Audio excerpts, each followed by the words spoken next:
Now, Richard Medhurst, one of the brightest young stars in the internet, on the political scene for many, many a year, was firing on all cylinders for justice and for peace, and then it came to an abrupt halt, if not halt, then hiatus. But he's back, and he's with us now this evening. Richard, many, many people will be very happy to see your face again, hear your voice again. There's so much to talk about, but let's begin with what happened to you, what's happening now, and what we can do to help.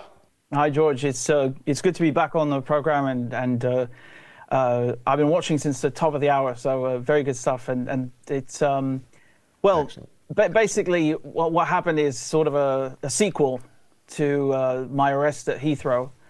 I was summoned to immigration by the Austrians, and this had never happened before in my life. So I was already a bit suspicious of why they were suddenly summoning me. But I went there, and it turned out to be a trap. It was a ruse, and they lured me there just so the intelligence agency, it's called the. It's basically like MI5. I asked them what unit they were, and they literally told me they're the Austrian equivalent of MI5. Those were their words. And yeah, they basically raided my home. They raided my studio. They were in this room where I am right now. About 6 agents, and they took, thousands and thousands and thousands of euros worth of equipment. Basically everything that I bought since I started journalism. Every laptop, every computer, drive, you name it. And they kneecapped me and my ability to work. And I don't know if the UK had something to do with it, but 1 week before, the UK extended their investigation again. So I couldn't help but think that this is somehow related. And the Austrians took it up. They took it up a notch. They not only accused me of being a terrorist, they said I'm a member of Hamas. And I tried to explain to them that I'm Catholic, and they don't allow Catholics in Hamas. So what the prosecutor's writing on the paper is just not physically, logically possible. And it didn't matter. They still took my stuff. And right now I'm under investigation in both the UK and Austria for quote unquote terrorism, directly because of my work. It's only about my reporting, nothing else. So yeah, and in a month I've got to go back to the UK unless they extend it again for the 3rd time. But yeah, I've spent almost the better part of a year under investigation now in the UK, and now in Austria the same thing. So yeah, it's not as free as Europe is not as free as we like to think it is. No, and it's almost unbelievable that someone can be accused of terrorism for words that they have spoken on air, or words that they have written down on paper and published. What's the mental gymnastics required to say that the Roman Catholic Richard Medhurst is a member of the Islamic resistance far away in Gaza? Were the policemen embarrassed at the inherent nonsense that this is? I didn't ask, but I couldn't help but laugh, sort of half nervously as well, but also because I was just stunned. I was really stunned at the accusation. It comes from the Vienna state prosecutor, and it's right at the top of the search warrant. And they not only said I'm in Hamas, they said I'm specifically in the military wing in the Qassam brigades, which makes it even more ludicrous. So I don't know what to say really, but I tried to explain to them. I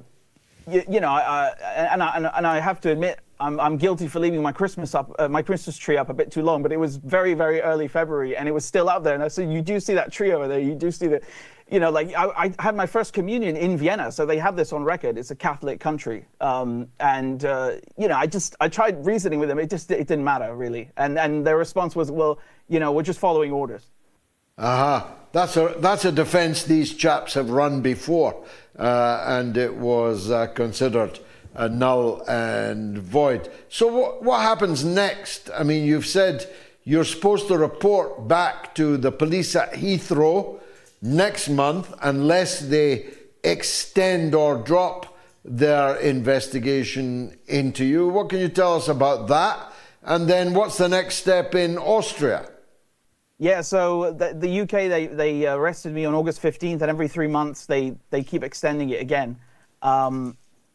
Again, I leave this up to legal analysts, but some have said that that's probably on purpose, that they keep doing that because they basically want to keep me in a situation of limbo where you're uncertain about what's going on. So it's kind of like psychological warfare, but it's also because legally, I am a journalist, and I'm the first one to be arrested under this provision of the law. So which shouldn't happen in the first place. But I don't know what how it is, what their how they're rationalizing it, or what their inside analysis is. But that could be one strategy, that they just might keep extending it over and over.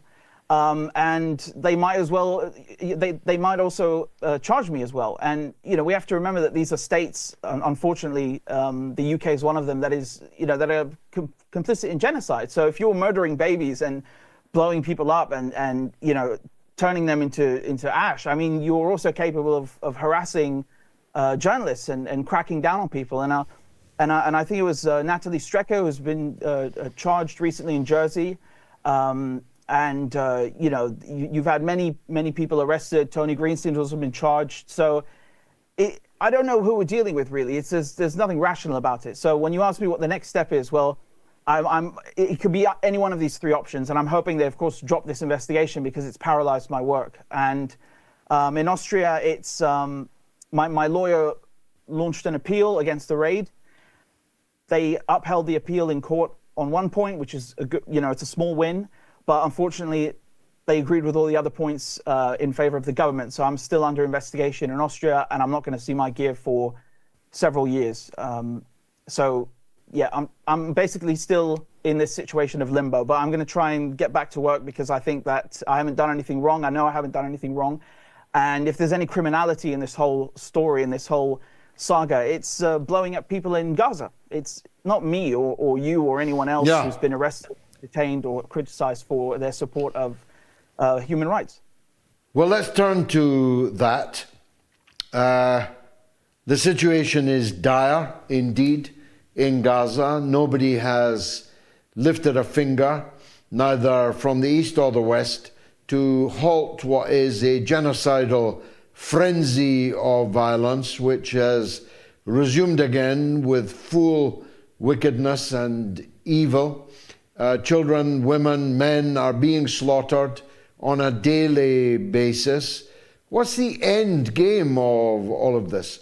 Are they really going to be able to kill or drive out every last person in Gaza?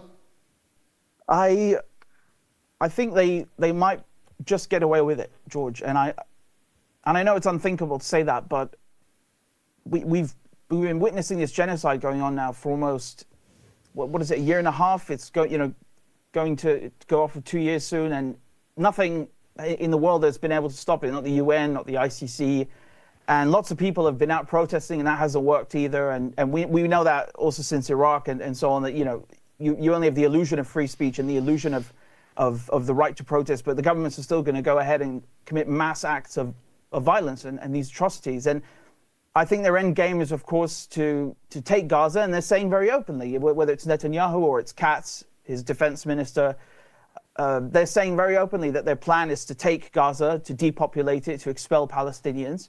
And Zionists have been telling us this for 100 years. It's nothing really new. And I don't know why people don't take them more seriously or take them at their word, because these people are capable of these atrocities, and they are saying very clearly that they're not interested in a ceasefire. Their idea of a ceasefire is an unconditional surrender, which is not the same thing. When you tell your enemy or your opponent, disarm and I give you no guarantees of peace, that's not a ceasefire proposal. That's you're forcing them into an unconditional surrender. And I wish the media would just call that what it is, because they want to make it seem like Israel is interested in diplomacy. They're not interested in diplomacy. And as a matter of fact, they're still killing their own people. I'm not 100% sure of this, but if this person is dead, but there's one last Israeli American who's in Gaza, Eden Alexander, and from what they were reporting on NBC and other outlets today, the team that was in custody of him, they've lost contact with their commanders, which is the result of an Israeli bombing. So we still have this Hannibal doctrine element of it as well. And my point here is just to say that the Israelis really don't have any regard for human life, even their own citizens, and they're really prepared to go all the way for this Greater Israel project so they can take the gas that is off the Mediterranean shore off the coast in Syria, Lebanon, Gaza. So there's lots of interested parties in here, and you know, it's all about geopolitics and money at the end of the day. And they scored a lot of victories. We have to be honest. The Israelis feel emboldened after they killed Nasrallah, after they took out Sinwar, Haniyeh. They feel emboldened, and the world hasn't stopped them. Speaking of the Greater Israel project, a part of the pie that they have gobbled in one of these successes that you describe is a significant part of Syria. And according to the flight charts anyway, according to the flight timetables, the president of Syria, self-appointed president of Syria, al-Jolani, was meeting with the Israeli government in Abu Dhabi just this last week. And it's said by informed commentators that Jolani has promised that by the end of next year, he will have normalized relations with Israel in the way that Egypt and then Jordan have now long ago done.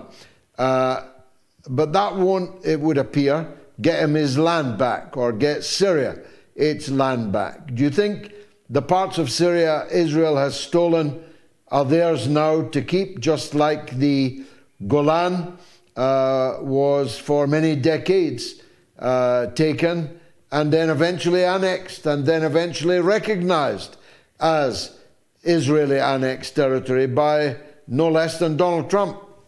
Yes, I think you're absolutely correct in the sense that that land is not going to be given back under any circumstances, and anyone who thinks otherwise is really deluding themselves. And I realize that there's quite a bit of irony in this guy calling himself Jolani and his you know, and how he reconciles his political stance towards Israel's occupation of the Golan Heights. Because you would think the first thing on his mind would be to go liberate it, but on the contrary, we need to remember that these you know, this gang, because that's really what they are. They're an armed gang of Al-Qaeda, ISIS head choppers. They were standing, chilling in Damascus in December and January as Israel was bombing them, and they didn't dare open their mouths. So it takes a special kind of submissive puppet to kind of just sit there under heavy Israeli bombardment and just, you know, not say a word. It really does. You know, we can't fault them for having trained him so well. But when you talked to me about this meeting in Abu Dhabi, and I also heard the same thing. I'm not surprised that this was also held in the UAE, because the UAE have been normalizing ties with the Israelis far before Trump came into the picture with his Abraham Accord. So they've been dealing with them under the table. And the UAE is seen as that person in the region, or that actor in the region, that is going to go and get the others to come on board, get on board with this normalization project with the Israelis. And some people think that, well, you know, if you try and tame the Israelis or appease them by not fighting back, they'll give you the land. And that's just not going to happen. What's his name? Smotrich. He was saying on camera just a few months ago that their plan with their vision with Greater Israel is to go all the way to Damascus. And that's what they've done, almost. They're about 16 kilometers away from Damascus, and they were talking about coming into Jaramana, which is basically Damascus. It's on the outskirts, but, you know, Damascus has grown over time. So, you know, as far as I'm concerned, they are not just physically there with their troops, but their man, you know, Jolani is their man. And he is the one running the country now, whether we like it or not. And he's Israel's man. He has allowed them to bomb Syria, disarm it. Syria has no more leverage in any capacity. And now it's a neutered state, you know, and it's carved up not just by the Israelis, but the Americans have 1/3, the Turks have 1/3. And this is the end result. And we warned people about this, but they didn't listen. Indeed. How can people stay in touch with you, Richard? I know messages coming in plentifully here. People want to know what it is that you're doing now, where they can follow you, how they can support you. Thank you, George. I appreciate it. And basically, they can find my videos on youtube.com/Richard Medhurst and patreon.com/Richard Medhurst. And if they need to contact me, it's richie@gmail.com.